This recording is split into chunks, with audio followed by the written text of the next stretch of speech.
ఇప్పుడున్న generation love మీద నీ ఒపీనియన్ ఏంటి? Love is always beautiful. Definitely నాకు దొరికినంత మాత్రాన అందరికీ దొరకలేదు అని నేను అనుకోను. ఎందుకంటే I have seen so many couples who are very happy in their life. అలానే లవ్ చేస్తున్నానని చెప్పి మోసం చేసే వాళ్ళకి నువ్వేం చెప్తావు? లవ్ చేస్తున్నాను అని మోసం చేసే వాళ్ళకి నేను చెప్పకూడదు, ఎందుకంటే ఆల్రెడీ దిగి బయటకు వచ్చిన దాన్ని కాబట్టి.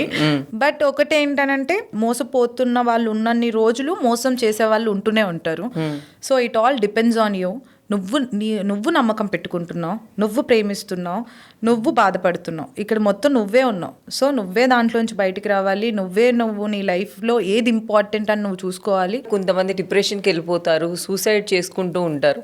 కానీ అలాంటి వాళ్ళకి మీరు ఎలాంటి సజెషన్స్ ఇస్తారు? లవ్ లైఫ్లో ఉంటే చాలా బాగుంటుంది, కానీ లైఫ్ మొత్తం లవ్వే కాదు, ఇంకా చాలా ఉంది లైఫ్.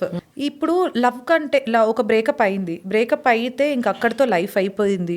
నీకు మీ మమ్మీ గుర్తు రావట్లేదా, మీ డాడీ గుర్తు రావట్లేదు, నీ ఫ్యామిలీ గుర్తు రావట్లేదు, అసలు నువ్వేమనుకుంటున్నావు, నీ కెరియర్ ఏంటి, నీ లైఫ్ ఏంటి, ఇప్పుడే ఆగిపోయింది, నా లైఫ్ అయిపోయింది, నేను ఇంకా చచ్చిపోవడమే అనేది కాదు. బ్రేకప్ తర్వాత లైఫ్ ఇచ్చి పడేస్తుంది. కావాలంటే లైఫ్ చాలా బాగుంటుంది బ్రేకప్ తర్వాత. బ్రేకప్ కి మీనింగ్ అంటే నువ్వు సక్సెస్ అని చెప్తావా? ఐ డెఫినెట్లీ సే బ్రేకప్ తర్వాత నువ్వేంటో నీకు తెలుస్తుంది, నీ లైఫ్ ఎలా ఉండాలో నీకు తెలుస్తుంది, నువ్వు ముందుకు ఎలా వెళ్తే. అరే ఆ మనిషితో బ్రేకప్ అయినప్పుడు నువ్వు ఎంత బాధపడినావు, ఇప్పుడు నువ్వు లైఫ్ ని లీడ్ చేసుకుంటూ ముందుకు వచ్చిన తర్వాత అరే బై లైఫ్ ఇంత బాగుంటుందా, అప్పుడే లైఫ్ ఎండ్ చేస్తే ఇంత బ్యూటిఫుల్ మూమెంట్స్ అన్ని నువ్వు మిస్ అయిపోతావు. నువ్వు రీస్టార్ట్ చేయి, ఇంకా ఇచ్చి పడేస్తుంది లైఫ్ అంతే.